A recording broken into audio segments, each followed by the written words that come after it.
Chinese state media have tweeted an image of a Chinese village 2 kilometers inside Bhutan. Now, this village is located 9 kilometers from the Doklam standoff site. That was when India and China had a huge standoff in 2017. Now, let's bring you a couple of images to make this very clear and explain why this is important. This morning, Shen Shiwei, a senior producer with Chinese CGTN News, posted these images of a Chinese village established in what he said was the Doklam area.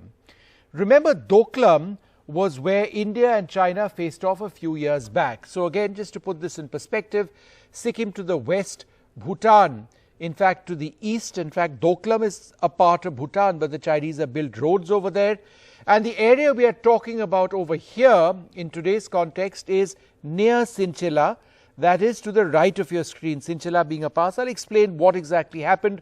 Why is Doklam so important? Because remember, it was here that in 2017 that there was a face-off, that site of the face-off was at Dokala, that's on the left of your screen. That entire area between Sikkim and Bhutan is actually a high altitude plateau, not very wide at all. But a few hours back, Shen Shiwei has indicated the precise location of this village, and here's where it gets absolutely astounding. He's produced a map which shows the village. The village is called Pangda, which lies 2 kilometers within Bhutanese territory and is therefore an indicator of what India has always feared: salami slicing by the Chinese, cutting into India and Bhutanese territory. Look at that. Now, all we have done, this is the image which he tweeted out. What you see on the bottom left-hand side is the location of that village. Now, the international border is marked in red. That village is 2 kilometers inside Bhutan. Bhutan is a sovereign nation. The Chinese have gone in over there in an area which has immense sensitivity for India as well. So let's make it somewhat more clear. Let's first show you the image which the Chinese producer actually produced. This is the image that he actually came out with. Now let's compare this with another image, that image which we have worked on. And this image actually again shows you that boundary, the border, and the location of the new village. And that location is just 2 kilometers across. So let's make it even more clear for you. Let's bring you a couple of other images over here to make this clear. So this is actually one of them. Now, again, that red indicator is the boundary between India, China and Bhutan. Remember, it's a boundary with 3 nations over here, but that yellow arrow that you see on your left, as you can see, it points to the new village, which is well inside Bhutan by 2 kilometers. So what does this all mean? Let's bring it up with a little bit more detail now. This is the broad area, the face-off site that's marked in the box in the center of the screen in Doklam. The location of the village is to the right in that box. The distance between the two of them approximately 9 kilometers. So very little, but the terrain is very mountainous. But the point being that Doklam is Bhutanese territory. The Chinese have constructed a village inside a sovereign nation. Now, NDTV is reaching out to the government of Bhutan to ask if they have allowed China to populate areas within its territory, because when you make a village, you put chalets and you tweet that people will be staying there, that you have not just intruded into another sovereign nation, you intend to live there, as you've said in your tweets. So the larger question also remains. India has historically been responsible for Bhutan's territorial integrity. Over here, it appears that all India can do at this stage is to watch and perhaps do very little at all. Brahma Chilani joins us now for more on this. Dr. Chilani, it was an astonishing set of tweets which came out from this very senior producer at CGTN today, and it really was astounding, particularly when he showed the exact map location.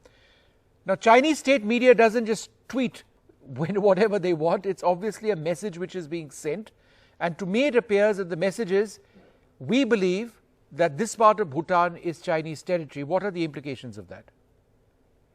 Well, Vishnu, I'm glad that you managed to pick this important tweet and understand its larger significance. But look at the paradox. Bhutan is one of the world's smallest countries, while China is one of the world's largest. Yet, China remains engaged in expanding its frontiers. The second thing we need to keep in mind is that the Chinese encroachments in Bhutanese territory is in an area that has high strategic importance to India. The encroachment is clearly aimed against India because that area doesn't have any strategic value for Bhutan. The Chinese encroachment is clearly directed against India.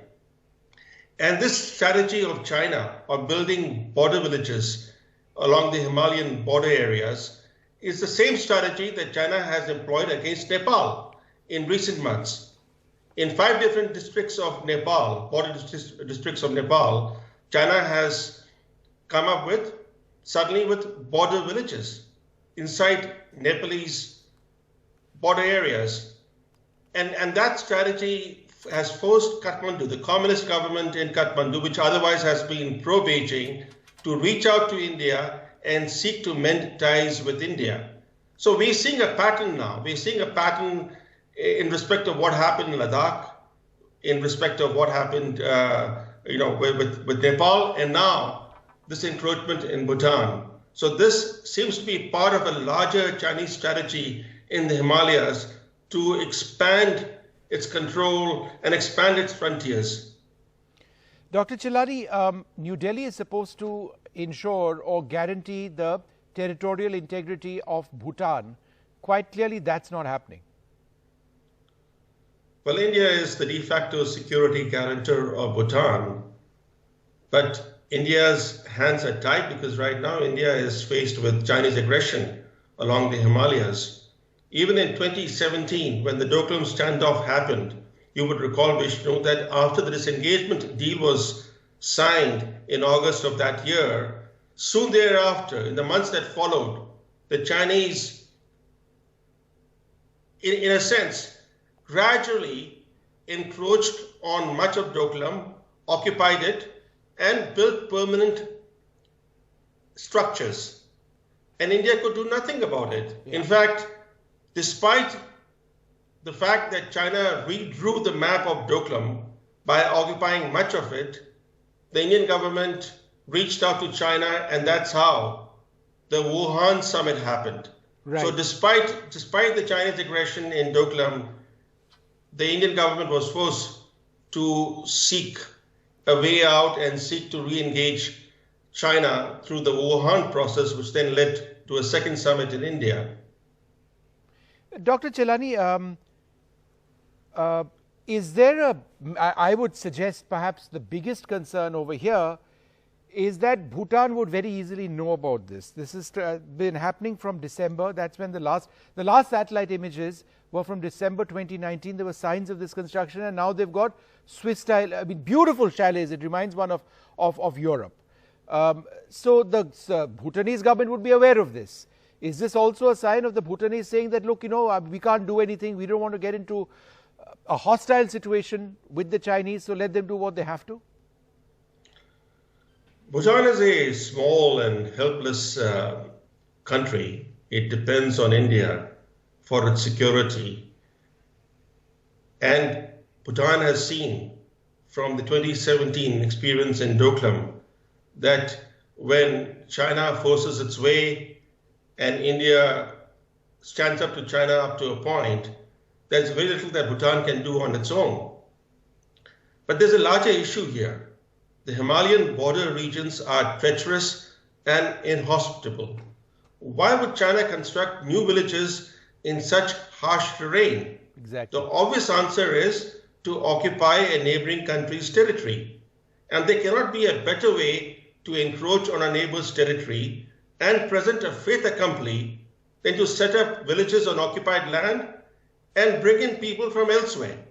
Many of the people that China has brought to border villages on land that it is encroached upon inside Nepal or inside Bhutan are actually Han Chinese that have been brought to the Himalayan border areas from mainland China. Yeah. So this is the strategy that China is pursuing, and it is compounding India's dilemma.